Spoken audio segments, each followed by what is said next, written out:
Hello viewers, আজকে চলে আসছি পাথরকুচি। কেন আমরা পাথরকুচি পাতা পান করব? পাথরকুচি একটি ঔষধি গুণসম্পন্ন গাছ। এই গাছে আমরা অনেক উপকারী গুণ পেয়ে থাকি, যেমন ঔষধি গুণে ভরপুর এই পাতা সর্দি কাশি, পাইলস, মির্গি রোগ, পেট ফাঁপা, মেদ, রক্তপিত্ত জনিত সকল রোগের ওষুধ হিসেবে কাজ করে। চিকিৎসা ক্ষেত্রে যেসব ঔষধি গাছ প্রাচীনকাল থেকে ব্যবহার হয়ে আসছে, তার মধ্যে অন্যতম পাথরকুচি। এটি 1.5 থেকে 2 ফুট উঁচু হয়। পাতার মাংসল ও মসৃণ আকৃতি, অনেকটা ডিমের মতন।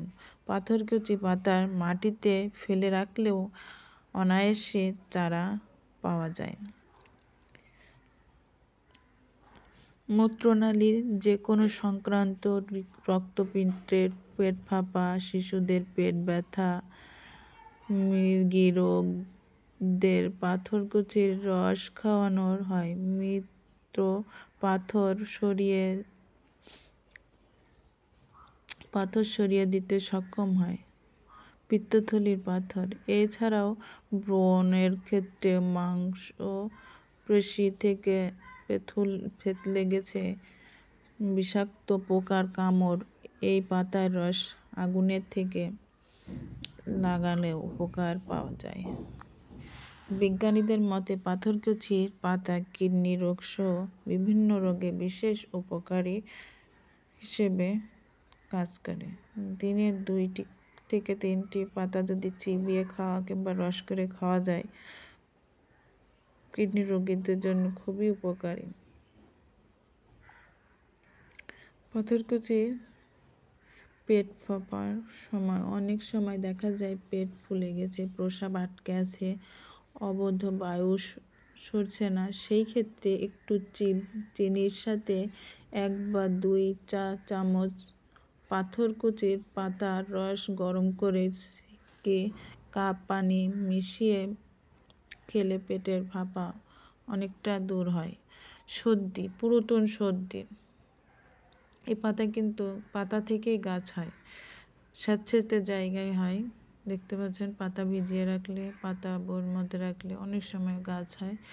পুরাতন সর্দি কাশি যেটা বলছিলাম, কারণে শরীরের নানা স্থানে ফোড়া দেখা যায়,